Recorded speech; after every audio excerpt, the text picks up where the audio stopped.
जब बाप मजदूरी करके लाता है ना शाम को, मजदूरी करके, मैंने बहुत सारे लोग देखे हैं रक्षा चलाते हैं तो चेहरों पर धुआं पड़ा होता है, रक्षा चलाते। बहुत सारे ऐसे लोग हैं जो भैंसों का काम करते हैं तो बेचारों की एड़ियों को गोबर लगा होता है। बहुत सारे ऐसे मजदूर देखे जो किसी कारखाने में काम करते हैं तो ग्रीस स्याह रंग की कपड़ों को लगी होती है, लेकिन वो शाम को जब उसे दिहाड़ी मिलती है ना, या जुमेरात को जब उसे हफ्ते के पैसे मिलते हैं तो वो पैसे लेके खुशी खुशी घर आता है। फिर वो चौक पे खड़ा होता है और फिर वो खड़ा होके वहां से किन्नों खरीदता है, आम खरीदता है, आड़ू खरीदता है, फल खरीदता है, और जब वो ला के घर में आता है वो सामान, और उसका छोटा बच्चा दस्तरखान बिछाता है और दस्तरखान पे वो धो के हाथ बैठता है, और बीवी जो इंतजार कर रही थी वो 10 दफा, ये मैंने ये देहात में माहौल देखा है, एक दफा बिस्मिल्लाह नहीं पढ़ती, वो 10 दफा बिस्मिल्लाह।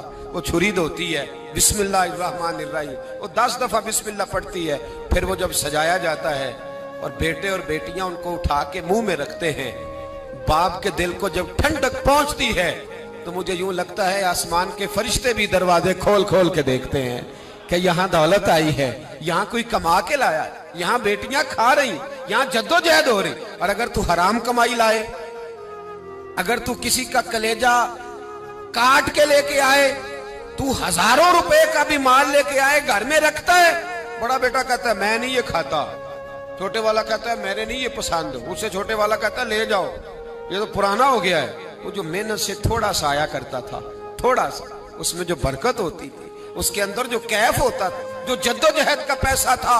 मैं ये हदीस पढ़ता हूँ तो झूम जाता हूँ। कुछ लोगों ने और सहाबी का नाम लिखा है, कुछ ने लिखा हज़रत जाबिर इब्ने अब्दुल्ला थे, फावड़ा चलाते थे, फावड़ा पंजाबी में ना कह दूं, कई वांदे होंगे सन। हम लोग समझते हैं ना ये मजदूर ऐसे ही है, नकम्मा ही होता है। मजदूर को कौन पूछता है? फावड़ा चलाते थे, कुदाल से मेहनत करते थे, नबी पाक से मिलने आए। अल्लाह करे आज भी पिराने उजाम गरीबों से प्यार करने लग जाए। अल्लाह करे मशाइख उलमा थोड़ा सा इन्हें भी टाइम देने लग जाएं। कहते हैं मैं हुजूर से मिलने आया, आगे बढ़ा, और चूंकि मेरे कपड़े भी जरा मैले थे और चूंकि मैं मजदूरी करके आया था तो पसीना भी था, तो मेरी ख्वाहिश थी कि जरा सारे मिल ले, मैं जरा बाद में आगे होता हूँ। कहते हैं मैं एंड पे गया, साहिब उस्दुल गाबा ने लिखा है, कहते हैं आगे बढ़ के मैंने हुजूर से सलाम ली, बाकियों को तो सलाम हुआ था, मेरे नसीब देखो जब हुजूर के हाथों में मेरा हाथ गया तो मुस्तफा ने हाथ ही थाम लिया। और यार सुनो तो सही, जिसका हाथ नबी पाक थाम ले, जिसका हाथ नबी पाक थाम ले। आला हजरत फाजले बरेलवी के छोटे साहिबजादे मुफ्ती आजम हिंद मौलाना मुस्तफा रजा बीमार थे, उनके पीर खाने के एक सैयदजादे तीमारदारी करने आए, तो घर वालों ने कहा शाह जी हजरत खाना नहीं खा रहे 2-3 दिन से, आप सैयद हैं, आप कहेंगे तो खा लेंगे। कहा शोरबे में रोटी भिगो के लाओ। कहते हैं रोटी भिगो के लाई। 91 साल के मुफ्ती आजम जब रोटी देने के लिए शाह जी आगे बढ़े, कहा हुजूर उठिए ना, खाना खाइए। तो कहते हैं मैंने उनकी कमर पे हाथ रखा उठाने के लिए। 91 साल के बाबा जी, बुढ़ापा, कमजोरी, जोफ, सारा कुछ, लेकिन जब मैंने पीछे हाथ रखा ना उठाने के लिए, खाइए। कहते मेरा हाथ थाम के कहने लगे शाह जी एक वादा करो पहले। मैंने कहा कौन सा? कहने लगे यहां सहारा दिया है तो वहां भी दोगे कि नहीं दोगे? ये वादा करो, यहां सहारा दिया है तो वहां भी दोगे? कहते मैं रो पड़ा। मैंने कहा दूंगा। तो कहने लगे चलो फिर खा लेते हैं खाना। ओ भाई जिसका हाथ नबी पाक थाम ले, जाबिर इब्ने अब्दुल्ला कहते हैं सलाम लेके रुखसत हो गए सारे, और मेरा हाथ हुजूर ने थाम लिया। और यार बंदे ने नहीं, आम आदमी ने नहीं, MNA MPA ने नहीं, सूफी पीर दरवेश मौलवी मुफ्ती गौस मुहद्दिस ने नहीं, इस दर्द को समझ तो सही। कहते हैं मेरा हाथ उसने थामा जिसके कदमों को बोसे देने के लिए जिब्रील अमीन तरसा करते हैं। हजरत जिब्रील जिसके पैरों को बोसा देने को तरसे, हुजूर ने हाथ थाम लिया, पकड़ लिया और खोल के फरमाया ये क्या है, ये क्या है? सोने यहाँ छाले पड़ गए। हुजूर मेहनत करता हूँ, हुजूर कबीलदार हूँ, छोटे बच्चे मजदूरी करता हूँ, छाले पड़ गए। कुछ अमीर से आबा खड़े थे, कहते हैं हमने रुख बदल लिया, महबूब की तरफ देखने लगे, हमने अजीब नजारा देखा कि उसका हाथ हुजूर ने थामा है और फिर हमने देखा कि महबूब की गर्दन झुकी। गर्दन झुकी किसकी? जिसके आगे खिंची गर्दनें झुक गई।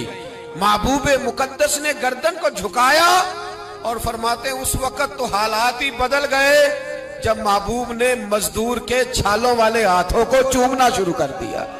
फरमाते महबूब चूम रहे थे और बड़े बड़े अमीर खड़े रो रहे थे, काश आज गरीब होते।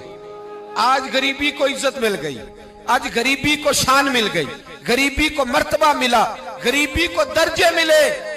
तभी तो मौला कायनात शेर खुदा अली मुर्तदा रदी अल्लाह ताला अन्हु ना अपना कुर्ता सी रहे थे तो एक शख्स ने कहा हुजूर अमीरुल मोमिनीन नया कुर्ता ही ले लें। फरमाने लगे तुम्हें नहीं पता इस पुराने कुर्ते में लज्जत कितनी है, तुम्हें नहीं पता जब मैं ये पुराना कुर्ता सी के पहनता हूं तो अल्लाह मेरे दिल के अंदर खुशू और गुजू कितना पैदा फरमाता है, तुम्हें नहीं पता इस गरीबी के जायके कितने हैं, इसके मजे कितने।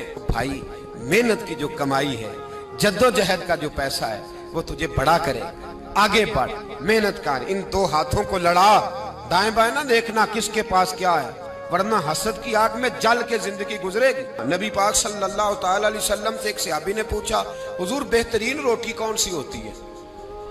हमसे को पूछे तो शायद हम कहें कि चिड़े बटेरे, या अगर वो दोबारा पूछे तो कहे वो जो गोश्त अपने बकरे का बचा के नहीं रख लेते बड़ी ईद पे, कहते यार आउणगे तो टिके लावांगे, वो मजे का होता है। यहाँ लोग कहते हैं ओहो गए आज होते ना फलां होटल पे, तो वहां जितना बल्कि उसकी पब्लिसिटी कर रहे होते हैं, कहते हैं वो होटल वहां बना है। मैं भी गया था, फिर होटल 10 दफा जाके तो फिर 5वीं दफा मैं मैदे के डॉक्टर के पास भी गया था, तो दोनों का कार्ड मेरे पास है, दोनों ही रख लो तुम्हारे काम आएंगे। हम पब्लिसिटी। नबी पाक सल्लल्लाहु अलैहि वसल्लम से सहाबी ने पूछा हुजूर बेहतरीन खाना कौन सा है? बेहतरीन खाना